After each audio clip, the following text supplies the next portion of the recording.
Hello বন্ধুরা, আমি অমিত আছি তোমাদের সঙ্গে। আর তোমরা শুনছো ভৌতিক কথা, কিছু অনুভূতি এমন যা তোমাদেরও হতে পারে। সঙ্গে রয়েছে নেহা। ওয়েলকাম ব্যাক বন্ধুরা। আজকে তোমরা শুনতে চলেছ তিনটি ঘটনা। প্রথম ঘটনাটা একটা সুইসাইডকেই কেন্দ্র করে বলতে পারো।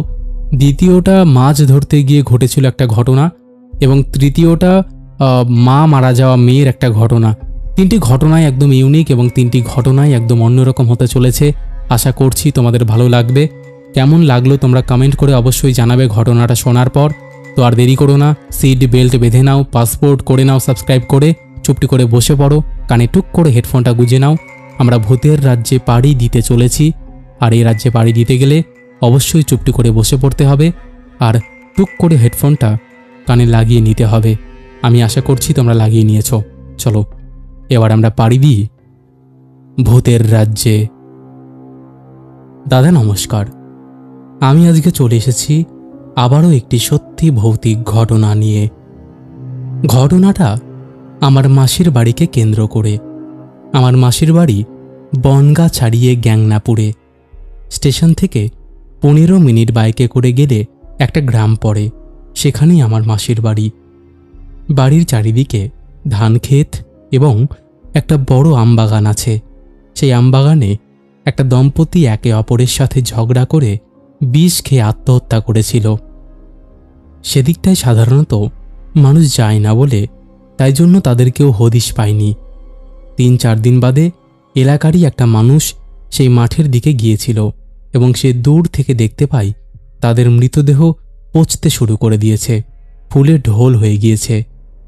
আরও আশ্চর্যের বিষয় ছিল যে শিয়ালে বা অন্য কোনো পশুতে তাদের চোখ ঠুকরে ঠুকরে খেয়েছে, আর সারা গায়ে কিছু ঠোকরানোর দাগ।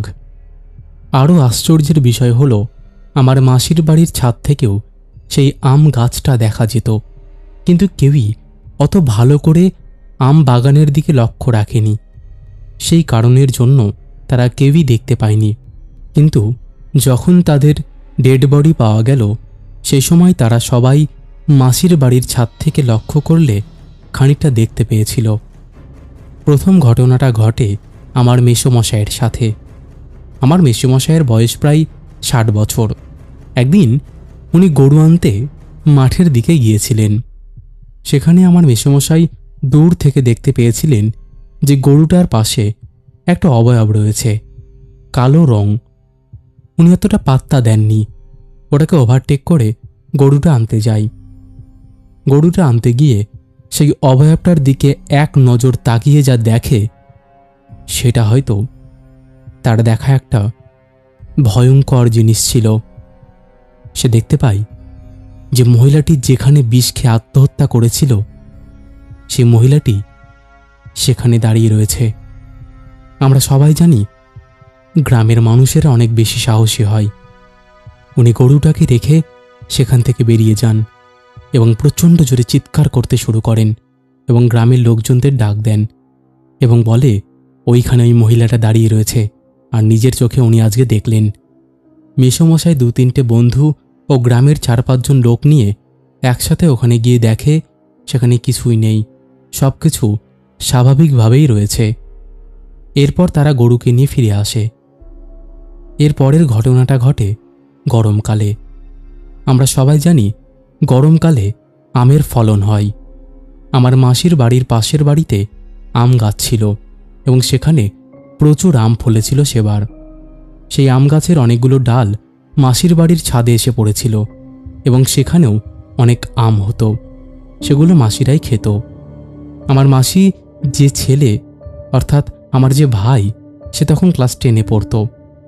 2019 সালে পাবজি, ফ্রি ফায়ার এসবের প্রচুর ক্রেজ ছিল। তোমার ভাই ফ্রি ফায়ার খেলত। সে এবং তার 1-2 জন বন্ধু মিলে ঠিক করে তাদের বাড়ির ছাদের উপর উঠে বসে বসে ফ্রি ফায়ার খেলবে। সেই মতো তার বন্ধুরা মিলে সোজা চলে গেল ছাদে। তার 2 জন মিলে ফ্রি ফায়ার খেলতে ব্যস্ত হয়ে গেল। তার আপন মনে খেলছে। তাদের পেছন দিকে ছিল আম গাছের শাখাগুলো।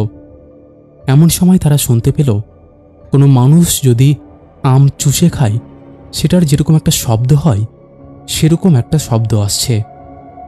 তারা প্রথমে অতটা খেয়াল করে না। আমার ভাই ভাবে হয়তো তার বাবা মানে আমার মেসোমশাই আম খাচ্ছে, কারণ মেসোমশাই মাঝে মধ্যেই এরকম ছাদে এসে চলাফেরা করত এবং আম খেত। কিন্তু এমন সময় একটা আশ্চর্য ঘটনা ঘটে।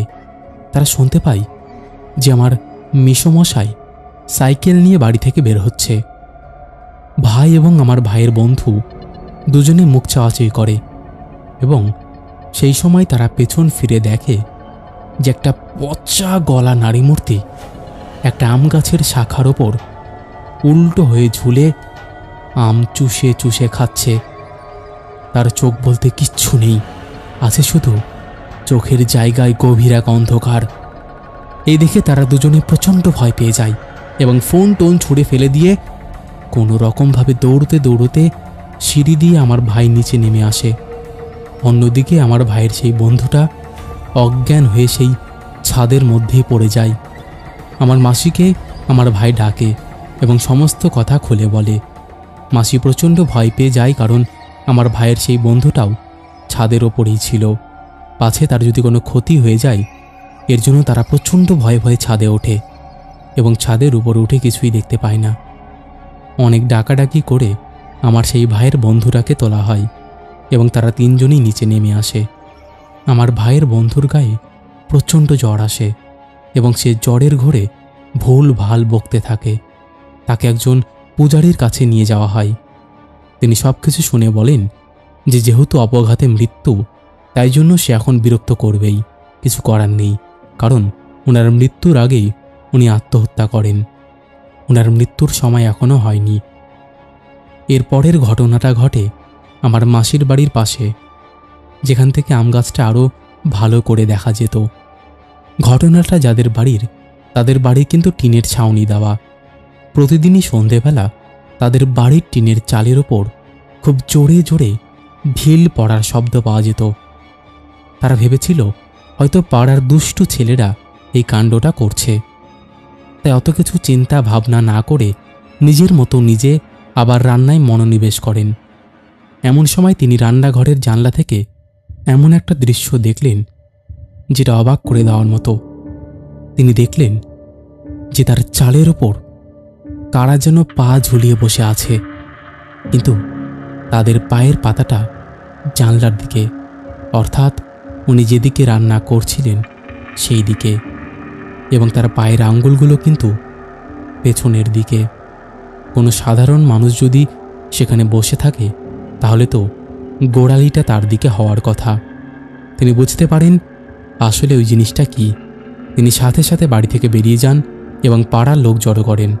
পাড়ার লোক এসে কেউ কিছুই দেখতে পায় না ঠিকই, কিন্তু কালী মন্দিরের সেই পূজারীর কাছে তারা সবাই মিলে যায় এবং তাকে অনুরোধ করে যেন তাদেরকে কোনো বিধান দিয়ে দেওয়া হয়।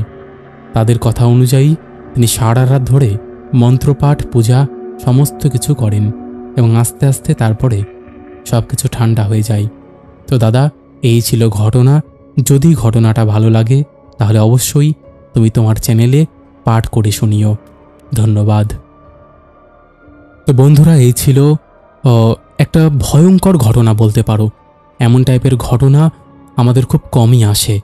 সত্যি বলতে আরও একটা বিষয় আছে, তোমরা জানো কি না, সুইসাইড অ্যাটেম্প করলে নাকি সুইসাইড করার জন্য তাকে কেউ ডাক দেয়।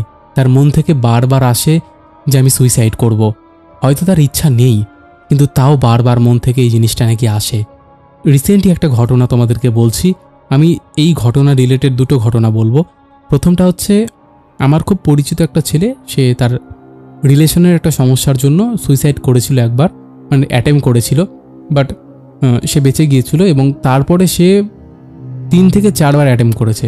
কিন্তু সে নিজে বলে যে আমি চাই না করতে, বাট ও বলছে যে ওকে নাকি কেউ ডাকছে। মানে যে সময়টা সুইসাইড করেছিল সেই সময়টা হলেই ওকে নাকি কেউ বলে যে আয় সুইসাইড কর, তুই বেঁচে থেকে কি করবি, এরকম নাকি মনের মধ্যে থট আসে। মানে ভাবতে পারছো কতটা ডেঞ্জারাস? বাপ রে বাপ। ওই জন্যই বলবো এইসব থেকে সবাই বিরত থাকো। আর কি হবে এইসব করে।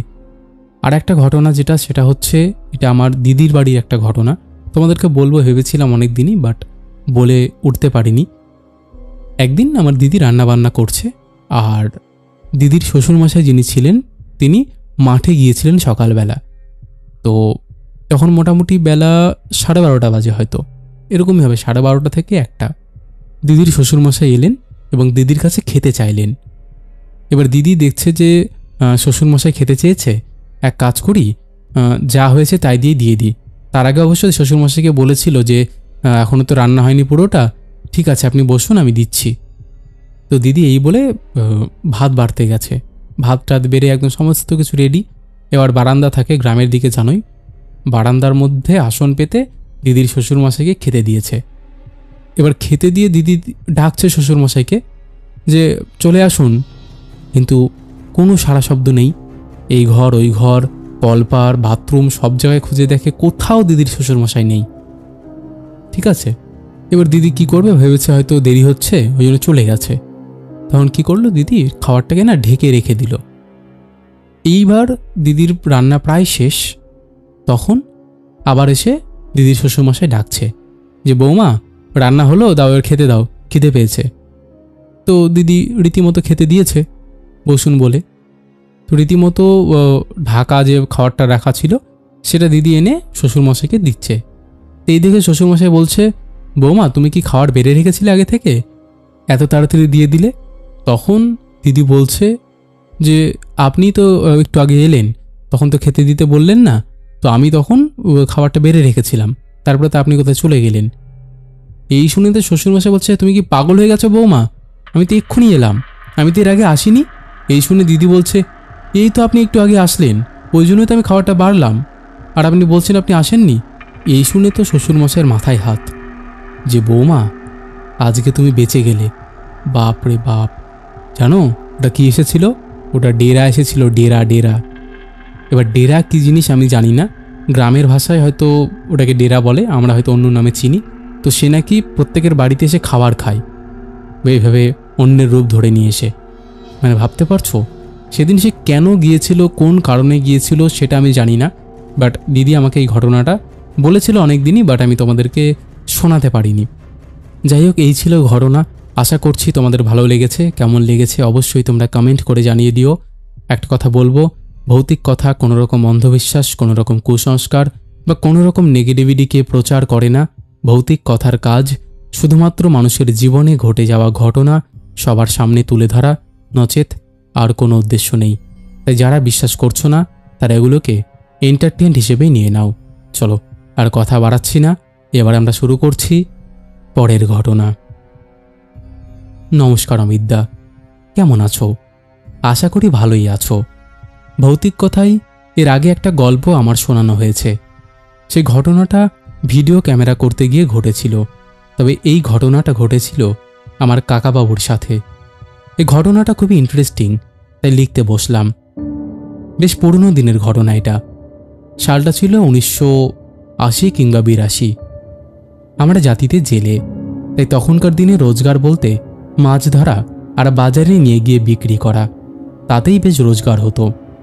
এখানে বলে রাখি যে ঘটনাটা যেখানকার, সে জায়গাটা হলো পুরুলিয়ার একটা প্রত্যন্ত গ্রাম। তখনকার দিনে কারেন্ট মানে ছিল স্বপ্ন, এখন অবশ্য অনেক উন্নত হয়েছে। এবার আসি ঘটনাতে। যেহেতু আগেই বললাম জাতিতে আমরা জেলে, তাই মাছ যেরকম বিক্রি করতাম তেমনি অন্য জায়গায় মাছ ধরার জন্য আমাদের ডাকও আসতো। তো কাকাবাবুর কাছে একদিন হঠাৎ করে পাশের গ্রাম থেকে এক ব্যক্তি এসে বলে যে মিহিরদা, কালকে ভোর রাতে মাছ ধরা হবে, তাই তুমি তোমার সাথীদের নিয়ে আমার বাড়িতে কিন্তু চলে আসবে। কাকাবাবু বলে, কিন্তু আপনি যে এখন বলছেন তা সবাইকে পাবো কি না সেটা তো জানি না। এখানে বলে রাখি যে পুকুরে মাছ ধরতে গেলে লোকজন বেশি করে লাগে, কারণ পুকুরে অনেক ডাল দেওয়া থাকে। তাই কাকাবাবু বলল যে আপনি একটু দাঁড়ান, আমি এক্ষুনি আপনাকে জানিয়ে দিচ্ছি। তখন সেই ব্যক্তি বলে, না না, তুমি যেমন করেই হোক তোমাকে কিন্তু যেতেই হবে, কারণ কালকেই মাছের অর্ডার, প্রায় 1.5 কুইন্টাল মাছের মতন। কাকাবাবু বলল, বেশ তাই হবে, আপনি নিশ্চিন্তে বাড়ি যান, আমি একটু দেখে নিই, যদি কাউকে না পাই তাহলে আমি একাই চলে যাব, আপনি না হয় ওখানে লোকজন জোগাড় করে রাখবেন। সব ঠিক হলো, বিকেলের মধ্যে যেতে হবে, তাই কাকাবাবু নিজের সাথীদের খোঁজ নিতে বেরিয়ে পড়ল। কাকাবাবু 3 জনকে পেয়েও গেল। সব কথা হয়ে রইল যে বিকেল 5টার মধ্যে আমরা বেরিয়ে পড়ব, খাওয়া দাওয়া সব ওখানেই হবে। সবাই রাজি হলো, আর বিকেল 5টার সময় সবাই মিলে বেরিয়ে পড়ল মাছ ধরার উদ্দেশ্যে। 1 ঘন্টার পথ সাইকেল চালিয়ে পৌঁছালো সেই লোকটির বাড়িতে। এবার ওর বাড়ির একটু বর্ণনাটা দিয়ে দিই। বাড়ির চারপাশে 4টি ঘর, মাঝখানে খোলা উঠোন, আর একটা গোয়াল বাড়ি, মানে যেখানে গরু মহিষ রাখে। তো কাকাবাবুর ওই বাড়ির এক বয়স্ক মহিলাকে দেখে একটু সন্দেহ হয় যে মহিলা কিন্তু মোটেও সুবিধার নয়। কাকাবাবুর একটু চিন্তা হলো, কিন্তু তার সাথীদের কিছু জানালো না। রাত্রি 8টার মধ্যে খাওয়া দাওয়া হয়ে গেলে সবাইকে শোবার জন্য একটা বাড়িতে সবার জায়গা করে দেওয়া হলো। বাড়িগুলো কিন্তু সবকটি মাটির বাড়ি। এবার মাটির বাড়ির একটা খুবই কমন জিনিস থাকতো, সেটাকে বলা হতো কলঙ্গা বা ছোট জানালা, মানে ছোট একটা পটো যেখানে কিছু জিনিস, কাপড় বা বস্তা এসব গুজে রাখা হতো। আগেই বলেছিলাম যে কাকাবাবু একটু ভয় পেয়েছিল ওই মহিলাটাকে দেখে, তাই কাকাবাবুর সাথে যারা এসেছিল তারা সবাই ঘুমিয়ে গেলেও কাকাবাবু কিন্তু ঘুমোয়নি। এরকম অনেকক্ষণ জেগে থাকার পর যখন কাকাবাবুর চোখ ঘুমানোর জন্য টেনে নিয়ে আসে, তখনই একটা মৃদু কণ্ঠস্বরের আওয়াজে কাকাবাবু আর ঘুমায় না, উঠে বসে আর কিছু কথা শুনতে পায়। কথাগুলো হলো এই রকম। একটা আওয়াজ হলো বাচ্চার আওয়াজ, আর একটা আওয়াজ হলো সেই মহিলাটার বাচ্চাটি বলছে, মা, ও মা, আমাকে কিছু খেতে দাও না মা। তখন তার উদ্দেশ্যে সেই মহিলাটি বলে, এই চুপ করে থাক, এখন একেবারে চেঁচামেচি করবি না, বাড়িতে লোক এসেছে, ঠিক সময়ে খাবার পাবি। এইসব কথা শুনে কাকাবাবু আর থাকতে পারল না।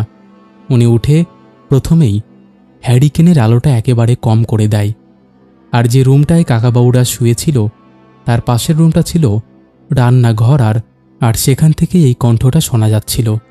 তাই কাকাবাবুর বাড়িতে সেই কলঙ্গা বা ছোট জানালাটা, যেটা কাকাবাবু আগেই দেখেছিল, সেই জানালাটার কাছে গিয়ে দেখে যে শুধুমাত্র একটা চটের বস্তা গোজা আছে। তখন কাকাবাবু চিন্তা করে, এই বাড়িতে যখন আসি তখন তো কোনো বাচ্চা এই পাশের বাড়িতে ছিল না, তাহলে এই পাশের বাড়িতে কে কথা বলছে, আমি দেখব। কাকাবাবু একেবারে চুপ করে সেই জানলাটার কাছে গিয়ে চটের বস্তাটা আস্তে আস্তে সরিয়ে যা দেখে, তাতে কাকাবাবু প্রচণ্ড ভয় পেয়ে যায়, পুরো ঘেমে যায়। কাকাবাবু দেখে সেই মহিলাটা পুরো উলঙ্গ অবস্থায় যার সাথে কথা বলছে সেটা কোনো মানুষই নয়, সেটা একটা কালো বেড়াল। আবারও সেই বেড়ালটা ওই মহিলাটাকে বলছে, মা, ও মা, খেতে দাও মা। তখন সেই মহিলাটা বলছে, দাঁড়া, আর একটু পরেই খেতে পাবি, যারা আমাদের বাড়িতে এসেছে তারা উঠবে, তখন যে লোকটি আগে উঠবে তুই তাকেই খাবি, আর এখন চুপ করে থাক। তখন কাকাবাবুর বুঝতে আর বাকি রইল না যে সেটা আর কিচ্ছু না, ওই মহিলাটা ডাইনি সাধনা করে। কাকাবাবু সব শুনে চুপচাপ বিছানায় গিয়ে শুয়ে পড়ে আর সকাল হবার অপেক্ষা করতে থাকে। এরই মধ্যে কাকাবাবুর একজন সাথী উঠে যায়। কাকাবাবু তার মুখ হাত চেপে ধরে বলে, শুয়ে থাক, এখন কেউ উঠবি না। তারপরে তারা শুয়ে পড়ে। ভোরবেলায় কান্নার আওয়াজে সবাই উঠে দেখে যে তাদের বাড়ির একজন মারা গেছে, আর সবাই কান্না করছে। এই দেখে কাকাবাবু সব বুঝে গেল যে আমরা কি বাঁচা বেঁচে গেছি। কাকাবাবু সবাইকে বলে, আর তো মাছ ধরা হবে না, লোকটি মারা গেছে, তো সবাই বাড়ি ফিরে চল, অন্যদিন মাছ ধরা হবে। রাস্তায় আস্তে আস্তে কাকাবাবুর সাথীরা কাকাবাবুকে জিজ্ঞেস করে, কি হয়েছিল মিহিরদা? তখন কাকাবাবু সব খুলে বলে যে আজ আমরা কিভাবে বাঁচলাম। যদি আমি ঘুমিয়ে যেতাম তাহলে কাউকে একজনকে মেরে ফেলতো। এই ছিল ঘটনা অমিত। ভালো লাগলে ভৌতিক কথাই পড়ে শোনানোর অনুরোধ রইল। আমি ছোটন ধীবর, আসানসোল থেকে। তো বন্ধুরা, এই ছিল দ্বিতীয় ঘটনা। আশা করছি এই ঘটনাটিও তোমাদের দারুণ লেগেছে। সত্যি আমাদের এই পরিবার কিন্তু একদম ইউনিক হয়ে উঠছে। যত দিন যাচ্ছে আমাদের এই পরিবারে দারুণ দারুণ ঘটনা শোনানো হচ্ছে। আমার ঘটনাগুলো পড়তেও ভালো লাগছে। তো এই ছিল ঘটনা। তোমরা যদি এমন ঘটনা শেয়ার করতে চাও তাহলে অবশ্যই আমাদের সাথে কন্ট্যাক্ট করতে পারো। আমাদের সাথে কন্ট্যাক্ট করা একদম ইজি। আমাদের হোয়াটসঅ্যাপ নাম্বার থেকে শুরু করে সমস্ত সোশ্যাল মিডিয়ার লিঙ্ক তোমরা ডেসক্রিপশন সেকশনে পেয়ে যাবে। তো আর দেরি কিসের, তাড়াতাড়ি কন্ট্যাক্ট করে নিও। চলো আর একদম কথা বাড়াবো না, এবার আমরা শুরু করে দেব পরের ঘটনা। আনুমানিক 20 বছর আগের ঘটনা। বীরভদ্রপুর গ্রামের হরিশ চট্টোপাধ্যায় এবং তার স্ত্রী প্রভা দেবীকে নিয়ে সুখে শান্তিতে দিন কাটাচ্ছিলেন। তার কিছুদিনের মধ্যেই প্রভা দেবী গর্ভবতী হন এবং একটি কন্যা সন্তান প্রসব করেন। হঠাৎ একদিনের জ্বরে প্রভা দেবী ইহজগতের মায়া কাটিয়ে চলে যান। তখন তার ছোট্ট মেয়ে গৌরীর 5 বছর বয়স। হরিশ চট্টোপাধ্যায় তার প্রথম স্ত্রী গত হওয়ায় পুনরায় বিবাহ করেন লাবণী দেবীকে। লাবণী দেবী প্রথম গৌরীকে ভালোভাবেই দেখাশোনা করতেন। গৌরীকে স্কুলেও ভর্তি করা হলো। তার অল্প কিছুদিনের মধ্যে হরিশবাবু স্ত্রী গর্ভবতী হন এবং একটি কন্যা সন্তানের জন্ম দেন। তার থেকেই শুরু হলো মা মরা মেয়ে গৌরীর ওপর অত্যাচার হওয়া। প্রথমে গৌরীকে লাবণী দেবী তার সাথে খাটে শুতে দিত না, খালি গৌরীকে বলতো, তুই তোর মায়ের সাথে চলে গেলি পারতিস। তখন গৌরী কোনো উত্তর না দিয়ে খালি কাঁদত। গৌরী ছোট, লাবণী দেবী হরিশ চট্টোপাধ্যায়ের ভয়ে আর কিছু করতে পারত না, কারণ ছোট্ট গৌরীকে দেখে রাখার জন্যই হরিশ চট্টোপাধ্যায় পুনরায় বিবাহ করেন। দেখতে দেখতে গৌরী বড় হলো এবং স্কুলের পড়াশোনা শেষ করে কলেজে ভর্তি হলো। সেখানে কয়েকটা দুষ্টু ছেলে গৌরীর পেছনে লাগত এবং বিভিন্ন রকমভাবে বিরক্ত করত, ছড়া কাটত, মুখে মুখে বলতো, গৌরী মৌরি দোক্তা খাই, বরকে দেখলেই পালিয়ে যায়। এই বলে গৌরীকে বিরক্ত করতে করতে তার বাড়ি পর্যন্ত ধাওয়া করত ওরা। গ্রামের লোকেরা গৌরীকে খুব ভালোবাসত। ছেলে দুটো গৌরীকে ধাওয়া করে যখন গ্রামের মধ্যে আসে, তখন একটা ছেলে গৌরীর হাত ধরে আর বলে, তোকে আজকে আমার সাথে সিনেমা দেখতে যেতে হবে। তখন গৌরী চিৎকার করে আর বলে, ছাড় ছাড় আমাকে শয়তান, ছাড় বলছি। তখন গৌরীকে এই দুটো ছেলে বলছে, যতই চিৎকার করিস তোকে কেউ বাঁচাতে আসবে না, আমাদের সঙ্গে তোকে সিনেমা দেখতে যেতেই হবে। ঠিক সেই সময় গ্রামবাসীরা দল বল নিয়ে ওই দুটো ছেলেকে আচ্ছা করে পেটায় এবং বলে, গৌরীর পেছনে যদি তোরা আর লাগিস তাহলে তোদের দুটোকে আমরা মেরেই ফেলব। ওই দুটো ছেলের মধ্যে একজনের নাম সুমিত এবং আর একজনের নাম সন্দীপ। গ্রামবাসীরা ও গ্রামের মোড়ল শুভরঞ্জন সাউ সন্ধেবেলায় গৌরীর বাড়ির দরজায় কড়া নাড়ছে এবং বলছে, হরিশ হরিশ, এই হরিশ, বাড়িতে আছিস রে? তাহলে একবার বাইরে আয়। তখন হরিশবাবু ঘরের ভেতর থেকে উত্তর দিল, কে কে ডাকছেন? তখন গ্রামের মোড়ল মশাই বললেন, আমি রে, আমি শুভরঞ্জন, তুই একবার বাইরে আয়। তখন হরিশবাবু দরজাটা খুলে মোড়ল মশাইকে ঘরের ভেতরে ঢোকালেন। তখন মোড়ল মশাই হরিশবাবুকে বললেন, গৌরী মাকে আর একা একা কলেজে যেতে দিও না, কারণ ও গায়ের জমিদারের ছেলে সমিতের নজর পড়েছে গৌরীর দিকে, ও গৌরীকে আবার বিরক্ত করতে পারে।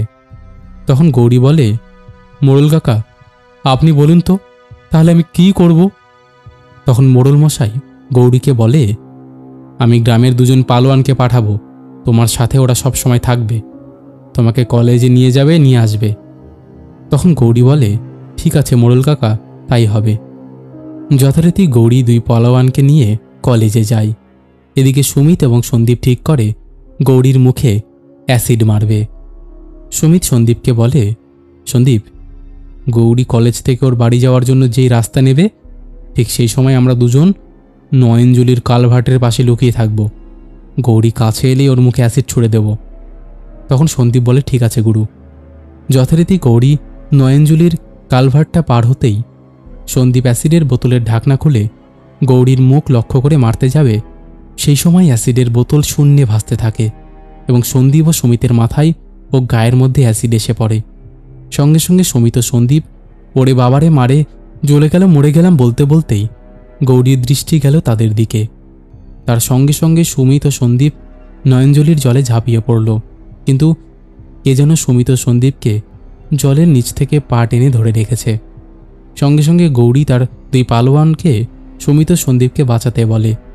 তখন 2জন পালোয়ান নয়নজলির জলে ঝাঁপিয়ে সুমিত ও সন্দীপকে বাঁচাই, কিন্তু সুমিত ও সন্দীপ কোনো অদৃশ্য শক্তিকে দেখে ভয় পাচ্ছিল এবং মুখে গড় গড় করে শব্দ করছিল দুজনে। তখন খবর পেয়ে গ্রামের মোড়ল শুভরঞ্জন বাবু বলল, এদেরকে একজন ডাক্তারবাবুকে দেখান। তখন ডাক্তারবাবু কোনো রোগ বুঝতে না পেরে বলেন, কোনো কিছু দেখে ওরা খুব ভয় পেয়েছে। খবর পেয়ে জমিদার শেখর নারায়ণ রায় উপস্থিত হন সেখানে। মোড়ল মশাই জমিদার মশাইকে বললেন, আজ আপনার ছেলে কি করতে যাচ্ছিল জানেন? তখন জমিদার শেখর নারায়ণ রায় বললেন, কি করতে যাচ্ছিল? মোড়ল মশাই বললেন, আপনার ছেলে আমার গ্রামের মা মরা দুঃখী মেয়ে গৌরীর মুখে অ্যাসিড ছুঁড়ে তার জীবন নষ্ট করার চেষ্টা করে, কিন্তু কোনো এক অদৃশ্য শক্তির জন্য অসফল হয় এবং ওদের দুজনের গায়ে অ্যাসিড পড়ে যায়। যদি আপনার ছেলে ও আপনার ছেলের সাগরেদের এরকম অবস্থা না হতো তাহলে পুলিশের হাতে তুলে দিতাম। সুমিত সন্দীপ নয়নজুলির জলে ঝাঁপ দেওয়ার কারণে অ্যাসিড তাদের শরীরে ক্ষতি করতে পারেনি ঠিকই, কিন্তু ওরা কেন এমন করছে বুঝতে পারছি না।